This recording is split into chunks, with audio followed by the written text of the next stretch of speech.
अब मैं भारतीय राष्ट्रीय कांग्रेस के 85वें महाधिवेशन में पिछले 3 दिनों में हुई हमारी विस्तृत चर्चा के आधार पर रायपुर की हुंकार को पढ़ता हूं। पहला, भारत जोड़ो यात्रा के दौरान लाखों नागरिकों और कांग्रेस कार्यकर्ता श्री राहुल गांधी जी के साथ कन्याकुमारी से कश्मीर तक 4000 किलोमीटर की पदयात्रा में शामिल हुए। यात्रा ने भारत की एक समावेशी और प्रगतिशील दृष्टि को आगे बढ़ाया, जहां संवैधानिक मूल्य सर्वोच्च है। विविधता में एकता, समानता और भाईचारे का संदेश देकर इसने भाजपा की विचारधारा का एक स्पष्ट विकल्प प्रस्तुत किया है। कुछ ही महीनों में हम कांग्रेस कार्यकर्ताओं के महत्वपूर्ण और जमीन से जुड़े संगठन सेवा दल की शताब्दी मनाने जा रहे हैं।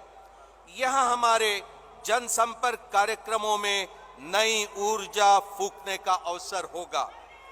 दूसरा, कांग्रेस पार्टी ही एकमात्र ऐसी पार्टी है जिसने कभी भी भाजपा, आरएसएस और उनकी नफरत भरी राजनीति से समझौता नहीं किया।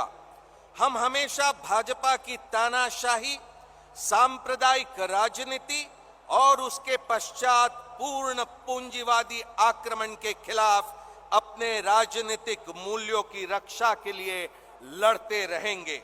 हम समान विचारधारा वाले राजनैतिक दलों के साथ मिलकर एक साझा रचनात्मक कार्यक्रम के माध्यम से अपने संविधान को बचाने तथा देश की 3 मुख्य चुनौतियों, बढ़ती आर्थिक असमानता, बढ़ता सामाजिक ध्रुवीकरण और गंभीर होती जा रही राजनीतिक तानाशाही का दृढ़ता के साथ सामना करते रहेंगे। तीसरा, इस वर्ष कर्नाटक, छत्तीसगढ़, मध्य प्रदेश, मिजोरम, राजस्थान और तेलंगाना में महत्वपूर्ण विधानसभा चुनाव होंगे।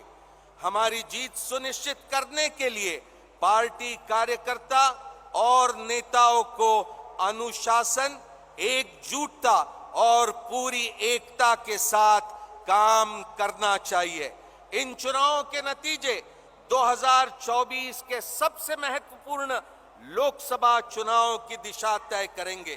चौथा, छत्तीसगढ़, राजस्थान और हिमाचल प्रदेश की हमारी सरकारें देश के बाकी हिस्सों के लिए उदाहरण है। यदि हम सिर्फ 2 ही उदाहरण ले तो राजस्थान के मुख्यमंत्री चिरंजीवी स्वास्थ्य बीमा योजना और छत्तीसगढ़ की राजीव गांधी किसान न्याय योजना अन्य राज्यों के लिए अनुकरणीय मॉडल है। पांचवा, वर्ष 2004 से 2014 के दशक में कांग्रेस के नेतृत्व ने देश में अब तक का अधिक जीडीपी ग्रोथ रेट हासिल किया, करोड़ों भारतीयों को गरीबी से बाहर निकाला। वन अधिकार अधिनियम, राष्ट्रीय खाद्य सुरक्षा अधिनियम एवं मनरेगा जैसे कई परिवर्तनकारी तथा अधिकार आधारित कानून बनाए गए। अब एक बार फिर से अर्थव्यवस्था को गति देने और देश के उत्पादकों को सशक्त करने का उचित समय है। सूक्ष्म, लघु और मध्यम उद्योग जो पिछले 8.5 वर्षों में बर्बाद हुए हैं, उन्हें पुनर्जीवित किया जाना चाहिए और युवाओं के लिए क्लस्टर आधारित कौशल विकास कार्यक्रमों तथा श्रम प्रधान मैन्युफैक्चरिंग के लिए अलग से फंडिंग की व्यवस्था एवं तकनीकी सहायता देकर उन्हें तेजी से विकास और रोजगार का इंजन बनाया जाना चाहिए। छोटे व्यवसायों और व्यवसायियों के लाभ के लिए जीएसटी को बेहद सरल बनाने के साथ साथ इसमें बहुत सुधार किए जाने की आवश्यकता है। राज्यों के लिए जीएसटी मुआवजे को अगले 5 वर्षों के लिए बढ़ाया जाना चाहिए।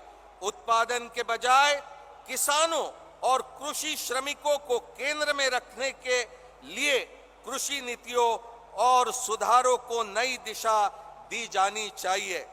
कर्ज से राहत और कानूनी रूप से गारंटीकृत एमएसपी जैसे उपाय करके किसान को सुरक्षित किया जाना चाहिए। तेजी से विकास का फल समाज के हर वर्ग तक पहुंचे, यह सुनिश्चित करने के लिए संपूर्ण सामाजिक सुरक्षा शुरू की जानी चाहिए। विशेष रूप से एक महिला केंद्रित न्याय कार्यक्रम और एक यूनिवर्सल स्वास्थ्य अधिकार अधिनियम लागू किया जाना चाहिए।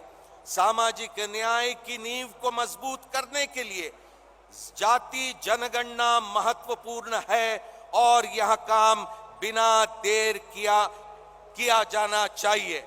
भारत एक शक्तिशाली कांग्रेस चाहता है और ये उम्मीद करता है कि हम लोगों की अपेक्षाओं के अनुरूप खरा उतरे। भाजपा और आरएसएस की विभाजनकारी ताकतों को परास्त करने के लिए कांग्रेस पार्टी के करोड़ों कार्यकर्ताओं को भारत जोड़ो यात्रा की रफ्तार को आगे बढ़ाना चाहिए। मित्रवादी पूंजीवाद जिसकी मिसाल आज देश और दुनिया देख रहा है, उसके खिलाफ जन जागृति अभियान कांग्रेस के कार्यकर्ता नेताओं को हर स्तर पर तेजी से चलाना होगा। हम एक मजबूत और एकजुट भारत के निर्माण के लिए एक नए संकल्प और साझा उद्देश्य के साथ रायपुर महाधिवेशन को समाप्त करते हैं। हाथ से हाथ जोड़ो, आओ भारत जोड़ो। हाथ से हाथ जोड़ो, हाथ से हाथ जोड़ो, हाथ से हाथ जोड़ो। धन्यवाद।